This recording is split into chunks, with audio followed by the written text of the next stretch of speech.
할렐루야, 함께 하신 주님을 찬양합니다. 오늘 같이 나눌 하나님의 말씀 고린도전서 5장 1절로 13절까지의 말씀을 통하여 음행을 용납하지 말라라는 제목으로 같이 나누기를 원합니다.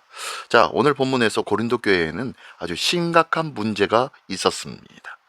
교회 안에 음행이 있었는데 그럼에도 불구하고 성도들은 그것을 슬퍼하거나 바로잡지 않았다는 것입니다. 아니, 오히려 교만한 마음으로 문제를 방치했다는 것이죠. 사도 바울은 이 교회의 거룩함을 지키기 위해 죄를 가볍게 여기지 말라고 권면합니다. 하나님께서 부르신 교회는 세상과 구별된 공동체이며 죄를 용납하기보다는 회개와 회복을 추구해야 한다고 강조해주고 있는 말씀이 오늘 본문의 말씀입니다. 자, 이 귀한 말씀 한 절 한 절씩 읽으며 같이 나누기를 원합니다. 먼저 5장 1절로 8절까지의 말씀입니다. 너희 중에 심지어 음행이 있다 함을 들으니 그런 음행은 이방인 중에서도 없는 것이라 누가 그 아버지의 아내를 취하였다 하는도다. 그리하고도 너희가 오히려 교만하여져서 어찌하여 통한이 여기지 아니하고 그 일 행한 자를 너희 중에서 쫓아내지 아니하였느냐? 내가 실로 몸으로는 떠나 있으나 영으로는 함께 있어서 거기 있는 것 같이 이런 일 행한 자를 이미 판단하였노라. 주 예수의 이름으로 너희가 내 영과 함께 모여서 우리 주 예수의 능력으로 이런 자를 사탄에게 내어 주었으니 이는 육신은 멸하고 영은 주 예수의 날에 구원을 받게 하려 함이라. 너희가 자랑하는 것이 옳지 아니하도다. 적은 누룩이 온 덩이에 퍼지는 것을 알지 못하느냐? 너희는 누룩 없는 자인데 새 덩어리가 되기 위하여 묵은 누룩을 내버리라. 우리의 유월절 양 곧 그리스도께서 희생되셨느니라.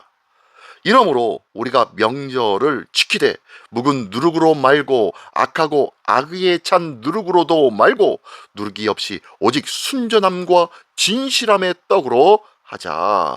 아멘. 아멘. 네. 오늘 본문의 말씀 속에서는요, 죄를 방치하는 것은 결코 사랑이 아니다 라고 말씀해주고 있습니다. 교회의 거룩함은 복음의 본질과 연결되어 있다는 것을 기억하십시오. 작은 죄라도 회개 없이 지속되면 공동체 전체에 영향을 미친다는 것을 기억해야 합니다. 하나님은 교회가 죄를 묵인하는 곳이 아니라 죄를 회개하고 변화시키는 곳이 되기를 원하신다는 것을 꼭 기억하십시오. 그러므로 내 삶 가운데 습관적으로 용납하고 있는 죄는 있지 않습니까? 내 공동체의 거룩함을 위해 기도는 하고 있습니까?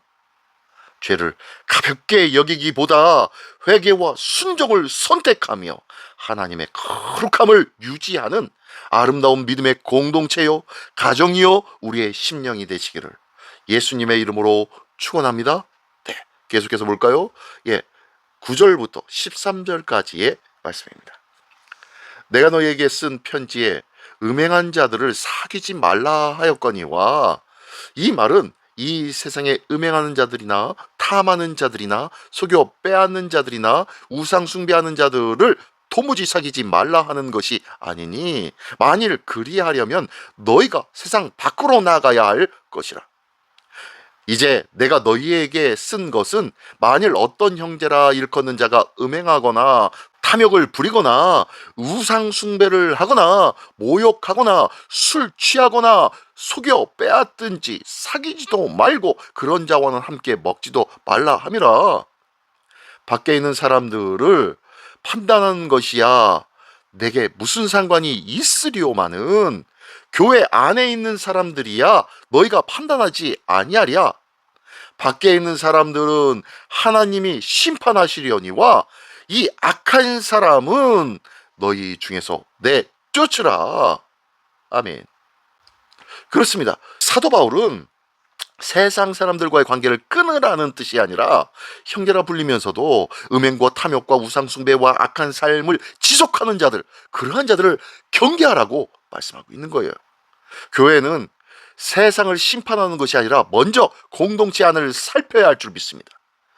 하나님께서 외부 사람들은 판단할 것이므로 교회는 악한 사람을 공동체 가운데서 내쫓아내야 한다고 권면하고 있는 것입니다. 교회의 권징은 정죄의 목적이 아니라 회복이 목적인 것입니다. 죄를 분별하지 못하는 공동체는 결국 거룩함을 잃어버리게 되는 것입니다. 사랑은 죄를 무조건 덮어주는 것이 아니라 진리 안에서 바로 세워주는 것이라는 것을 꼭 기억하십시오. 나는 다른 사람들의 죄보다 내 자신의 죄를 먼저 살펴보고 있습니까? 그렇습니다. 공동체의 질서와 거룩함을 위해 책임을 다하는 모습이 나로부터 먼저 시작되어져야 할 줄 믿습니다. 진리와 사랑의 그 균형을 가지고 사람을 대할 수 있는 참으로 지혜로운 믿음의 사람으로 세워가기를 원합니다. 죄를 외면하지 말고 사랑으로 권면하며 교회의 거룩함과 건강한 공동체를 세워나가는 우리 모두가 되시기를 예수님의 이름으로 축원합니다. 네, 오늘의 말씀을 다시 한번 정리해 보겠습니다. 교회는 세상과 구별된 하나님의 공동체인 줄 믿습니다. 그러므로 죄를 방치하거나 묵인해서는 안 됩니다. 그래서 첫 번째, 우리는 공동체의 거룩함을 지키기 위해 죄를 회개하고 내어 버려야 할 줄 믿습니다. 두 번째로는요, 사랑 안에서 죄를 분별하며 서로를 바르게 세워나가야 할 줄 믿습니다. 이것이 그리스도의 십자가를 바라보며 순전함과 진실함으로 살아가는 성도의 삶인 줄 믿습니다. 이 거룩한 삶을 살아내는 오늘도 복된 하루, 소망의 한 날 되어지시기를 예수님의 이름으로 축원합니다. 기도하시겠습니다. 전능하신 하나님 아버지, 감사를 드립니다. 우리 안에 남아있는 죄를 깨닫게 하여 주시고 회개하는 마음을 허락하여 주시옵소서. 죄를 가볍게 여기지 않게 하시고 교회의 거룩함을 지켜내는 성도로 살아가게 하여 주시옵소서.